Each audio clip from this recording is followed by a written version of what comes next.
ആശാവർക്കർമാരുടെ പ്രശ്നത്തിൽ കേരളത്തിനെ ഒന്നും ചെയ്യാനില്ലെന്ന് AK ബാലൻ. സംസ്ഥാനം സമരത്തിനും സമരം നടത്തുന്നവർക്കും എതിരല്ല. ആശാവർക്കർമാരുടെ പ്രശ്നം പരിഹരിക്കേണ്ടത് കേന്ദ്ര സർക്കാരാണ്. കേന്ദ്രം നിശ്ചയിച്ചതിനേക്കാൾ കൂടുതൽ കേരളം നൽകുന്നുണ്ടെന്നും AK ബാലൻ മാധ്യമങ്ങളോട് പറഞ്ഞു. സമരത്തിനോടും സമരക്കാരോടും വിയോജിപ്പില്ല. നിർമ്മല സീതാരാമന്റെ മനസ്സ് നിർമ്മലമാണെന്നാണ് കരുതിയതെന്നും AK ബാലൻ പറഞ്ഞു. അതേസമയം വിഷയത്തിൽ CPM സംസ്ഥാന സെക്രട്ടറി MV ഗോവിന്ദനും പ്രതികരിച്ചിരുന്നു. ആശാവർക്കർമാരുടെ സമരത്തിന് പിന്നിൽ ഇടതുവിരുദ്ധ മഴവിൽ സഖ്യമാണെന്നാണ് MV ഗോവിന്ദൻ പറഞ്ഞത്. ആശാവർക്കർമാരെ ഉപയോഗിച്ച് SUCI-യും ജമാഅത്ത് ഇസ്ലാമിയും SDPI-യും കോൺഗ്രസും BJP-യും ലീഗും ഉൾപ്പെടെ ചേർന്ന് നടത്തുന്ന പ്രവർത്തനങ്ങളെ തുറന്നു കാണിക്കും. സമരം ആർക്കും ചെയ്യുവാൻ അവകാശമുണ്ട്. പക്ഷേ എന്താണ് ആ സമരം ലക്ഷ്യം വെക്കുന്നത് എന്നതിൽ CPM-ന് നല്ല ധാരണയുണ്ടെന്നും MV ഗോവിന്ദൻ പറഞ്ഞു. സർക്കാർ വിരുദ്ധ സമരമായി രൂപപ്പെടുത്തുവാനാണ് ശ്രമിക്കുന്നത്. INTUC പോലും ആ സമരത്തിന് പിന്നിലില്ല. പക്ഷേ UDF-ഉം BJP-യും അതിന്റെ പിന്നിലാണ്. ആശമാരുടെ കാര്യത്തിൽ പന്ത് കേന്ദ്രത്തിന്റെ കൂട്ടിലാണ്. അവർ വ്യക്തമായ തീരുമാനം എടുത്തു കഴിഞ്ഞാൽ കേരളത്തിന് എന്തൊക്കെ ചെയ്യാൻ കഴിയുമെന്ന് ആലോചിക്കാം. 26,000-ത്തിലധികം ആശമാരാണ് സംസ്ഥാനത്തുള്ളത്. അതിൽ ചെറിയൊരു സംഖ്യ മാത്രമാണ് സമരം ചെയ്യുന്നതെന്നും ഗോവിന്ദൻ അറിയിച്ചു. ആരോഗ്യമന്ത്രി വീണ ജോർജ് ഡൽഹിയിൽ പോയത് കേന്ദ്ര ആരോഗ്യമന്ത്രിയെ കാണാനല്ലെന്നും ഗോവിന്ദൻ പറഞ്ഞു. ഇക്കാര്യം ചർച്ച ചെയ്യുവാനാണ് പോയതെന്ന് ആരാണ് പറഞ്ഞത്? ക്യൂബൻ പ്രതിനിധി സംഘത്തെ കാണാൻ കേരളത്തിൽ നിന്ന് പോയ സംഘത്തിനൊപ്പമാണ് മന്ത്രി പോയത്. ആശമാരുടെ പ്രശ്നം കത്തി നിൽക്കുന്നതുകൊണ്ട് പോകുന്നതിന്റെ തലേന്ന് കേന്ദ്രമന്ത്രിയെ കാണുവാൻ അനുവാദം ചോദിച്ചിരുന്നു. പാർലമെന്റ് നടക്കുന്ന സാഹചര്യത്തിൽ വേണമെങ്കിൽ കേന്ദ്രമന്ത്രിക്ക് കാണാൻ അവസരമുണ്ടായിരുന്നു. എന്നാൽ കാണാൻ കൂട്ടാക്കിയില്ല. അതാണുണ്ടായത്. എന്നിട്ട് കാണാതെ വന്നുവെന്ന വാർത്ത ഉണ്ടാക്കുവാനാണ് ശ്രമിക്കുന്നത്. കാണാൻ തയ്യാറാകാത്ത കേന്ദ്രമന്ത്രിയെക്കുറിച്ച് യാതൊരു വിമർശനവുമില്ല. ക്യൂബൻ സംഘത്തെ കാണാനാണ് പോയതെന്ന് മന്ത്രി പറയാതിരുന്നത് എന്താണെന്ന് മന്ത്രിയോട് തന്നെ ചോദിക്കണമെന്നും MV ഗോവിന്ദൻ പറഞ്ഞു. ആശമാരുടെ സമരം ആരംഭിച്ചിട്ട് ഇന്നത്തേക്ക് 41 ദിവസം ആയിരിക്കുകയാണ്. സമരസമിതി നേതാവ് MA ബിന്ദു, ആശാപ്രവർത്തകരായ തങ്കമണി, ശോഭ എന്നിവർ നിരാഹാരവും ഇരിക്കുന്നുണ്ട്. കഴിഞ്ഞ ദിവസം വൈകിട്ട് ആശാപ്രവർത്തകയായ ഷീജയ്ക്ക് നിരാഹാര സമരത്തിനിടെ ശാരീരിക അസ്വസ്ഥതകൾ അനുഭവപ്പെട്ടതിനെ തുടർന്ന് ആശുപത്രിയിലേക്ക് മാറ്റിയിരുന്നു. തുടർന്ന് മറ്റൊരു ആശാപ്രവർത്തകയായ ശോഭ നിരാഹാര സമരം ഏറ്റെടുക്കുകയായിരുന്നു. സമരക്കാർ പിരിഞ്ഞു പോകണമെന്ന് നമ്മൾ പറഞ്ഞില്ല. സമരം നടത്താനുള്ള അവകാശം ജനാധിപത്യ അവകാശമാണ്. ആർക്കും സമരം ചെയ്യാം. സമരം നടത്തുന്നതിലൊന്നും ആരും നിഷേധാത്മകമായൊരു നിലപാട് സ്വീകരിക്കേണ്ട കാര്യമില്ല. ജനാധിപത്യ സമൂഹത്തിൽ സമരവും ജനാധിപത്യപരമാണ്.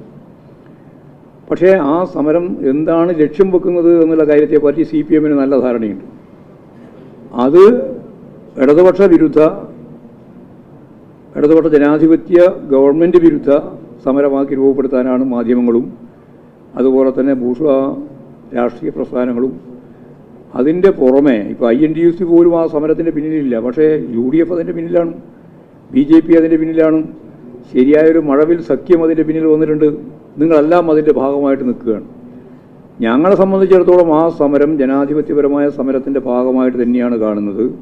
പക്ഷേ ആശാ വർക്കർമാരെ ഉപയോഗിച്ച് SUCI-യും അതുപോലെ ജമാഅത്ത് ഇസ്ലാമിയും SDPI-യും ഉൾപ്പെടെ നിങ്ങളെല്ലാം ചേർന്ന് നടത്തിക്കൊണ്ടിരിക്കുന്ന ഈ രീതിയിലുള്ള നേതൃത്വവും അതിൻ്റെ ഭാഗമായിട്ടുള്ള പ്രവർത്തനത്തെയും ഞങ്ങൾ നല്ലതുപോലെ തുറന്നു കാണിക്കുക രാഷ്ട്രീയമായിട്ട് തന്നെയാണ് ഉദ്ദേശിക്കുന്നത്. ഞാൻ നേരത്തെ പറഞ്ഞല്ലോ, പേരെല്ലാം പറഞ്ഞിട്ടുണ്ട്. മാധ്യമം മാത്രമല്ല, പിന്നെ കോൺഗ്രസ് ഉണ്ട്, ലീഗുണ്ട്, മറ്റേ BJP ഉണ്ട്, എല്ലാം ഉണ്ടല്ലോ. അതല്ലേ മഴവിൽ സഖ്യം എന്ന് പറഞ്ഞത്. മഴവിൽ സഖ്യമാണ്. അവരെല്ലാം ചേർന്നുകൊണ്ടാണ് ഈ സമരം മുമ്പോട്ട് നയിക്കണമെന്ന് അവർ ആഗ്രഹിച്ചുകൊണ്ടിരിക്കുന്നത്. ആശാവർക്കർമാരുടെ സമരം ആവശ്യമുണ്ട്. ആശാവർക്കർമാരുടെ സമരം രാജ്യവ്യാപകമായിട്ട് നടക്കുന്ന സമരത്തിൻ്റെ ഭാഗമായിട്ട് കാണണം. ഇന്ത്യയിലെ എല്ലാ സംസ്ഥാനങ്ങളിലും ആശാവർക്കർമാരുണ്ട്. അവിടെ അവർ സമരം നടത്തുന്നുണ്ട്. അതിൽ ഏറ്റവും പ്രധാനപ്പെട്ട പ്രബലമായ യൂണിയൻ CITU-വിൻ്റെ യൂണിയനാണ്. ഇവിടെയും അതെ. അവർ ഇതിന് മുമ്പ് സമരം നടത്തിയിട്ടുണ്ട്, ഇനിയിപ്പോൾ സമരം നടത്താൻ തീരുമാനിച്ചിട്ടുണ്ട്. ആ സമരങ്ങളും പ്രക്ഷോഭങ്ങളൊക്കെ നടക്കുന്നുണ്ട്. പിന്നെ അതിൻ്റെ ഭാഗമായിട്ട് CITU ഉയർത്തുന്ന മുദ്രാവാക്യം ഇവരെ തൊഴിലാളികളായി കണക്കാക്കണം എന്നുള്ളതും ഇവർക്ക് ശമ്പളം 10-25,000 രൂപ കൊടുക്കണം എന്നുള്ള ഉൾപ്പെടെയുള്ള മുദ്രാവാക്യങ്ങളുണ്ട്. ഈ മുദ്രാവാക്യങ്ങൾ ദേശീയാടിസ്ഥാനത്തിൽ കേന്ദ്ര ഗവൺമെൻറ്റാണ് കൈകാര്യം ചെയ്യേണ്ടത്. കേന്ദ്ര ഗവൺമെൻറ്റിൻ്റെ സ്കീം വർക്കാണിതെല്ലാം. അതല്ല ഇപ്പോൾ ഇടതുപക്ഷ ജനാധിപത്യ മുന്നണിക്ക് എന്തോ ഒന്നാണെന്ന് മാത്രമാണ്. ഏറ്റവും കൂടുതൽ പൈസ ഇവിടെയാണ് കൊടുക്കുന്നതെന്ന് ഇപ്പോൾ എല്ലാവരും സമ്മതിച്ചിട്ടുണ്ട്. നിങ്ങൾക്കും സമ്മതിക്കാതിരിക്കാൻ പറ്റിയിട്ടില്ല. പറയാനൊക്കെ നോക്കിയെന്ന് മാത്രമേ ഉള്ളൂ. അതിൽ ഓർഡറായിട്ടില്ല ഇതുവരെ. കൊടുക്കുന്നൊക്കെ പറയുന്ന മാത്രമേ നന്ദ പറയുന്ന പോലെ തന്നെ എല്ലാം കൊടുക്കുമെന്ന് പറയുന്നതല്ലാണ്ട് ഒന്നും കൊടുത്തിട്ടില്ല. അതുകൊണ്ട് 13,200 രൂപ വരെ ലഭിക്കുന്ന ആശാ വർക്കർമാരുള്ള ഇന്ത്യയിലെ ഒരേ ഒരു സംസ്ഥാനം ഈ കേരളമാണ്.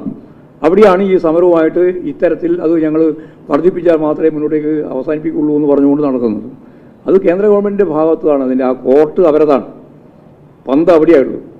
അവർ അതിൻ്റെ വ്യക്തമായ തീരുമാനം എടുത്തു കഴിഞ്ഞാൽ നമുക്ക് എന്തൊക്കെ ചെയ്യാൻ സാധിക്കും, കേരളത്തിന് അതിൻ്റെ ഭാഗമായിട്ട് എന്താ ചെയ്യാൻ സാധിക്കും, അതും കൂടി നോക്കിയിട്ട് നമുക്ക് ചെയ്യാം. ആരോഗ്യവകുപ്പ് മന്ത്രി അവിടെ മന്ത്രിയെ കാണാൻ പോയതൊന്നുമല്ല, അതല്ലാതെ നേരത്തെ പറഞ്ഞല്ലോ.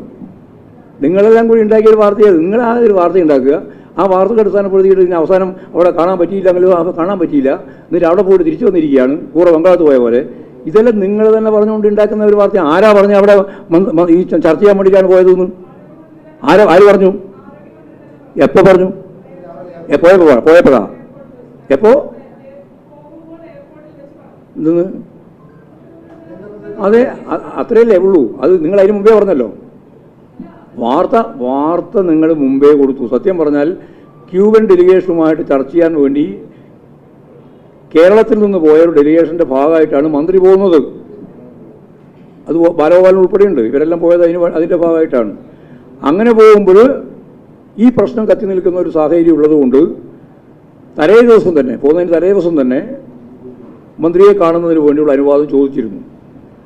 നിങ്ങളിപ്പോൾ പറഞ്ഞുകൊണ്ടിരിക്കുന്നത് അനുവാദം ചോദിച്ചിട്ടില്ല എന്നാണ്. അനുവാദം ചോദിച്ചിരുന്നു. അതിന് കൃത്യമായ രേഖ ഇപ്പോൾ പുറത്തുവിട്ടിട്ടുണ്ട്.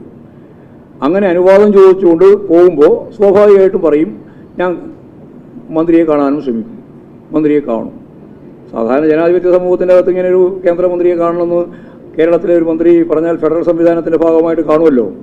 അതുമാത്രമല്ല അവിടെ പാർലമെൻറ്റ് നടക്കുകയാണ്, പാർലമെൻറ്റ് സമ്മേളനം നടന്നുകൊണ്ടിരിക്കുന്ന സന്ദർഭത്തിൽ ഇവരെല്ലാം ഉണ്ട്. മാത്രമല്ല നേരത്തെ തന്നെ സമ്മേളനം അവസാനിപ്പിക്കുകയും ചെയ്തിട്ടുണ്ട്. അപ്പോൾ ഇഷ്ടംപോലെ മന്ത്രിക്ക് കാണാൻ സാധിക്കുന്നതാണ്. പക്ഷേ കാണാൻ കൂട്ടാക്കിയിട്ടില്ല. അതാ കാര്യം.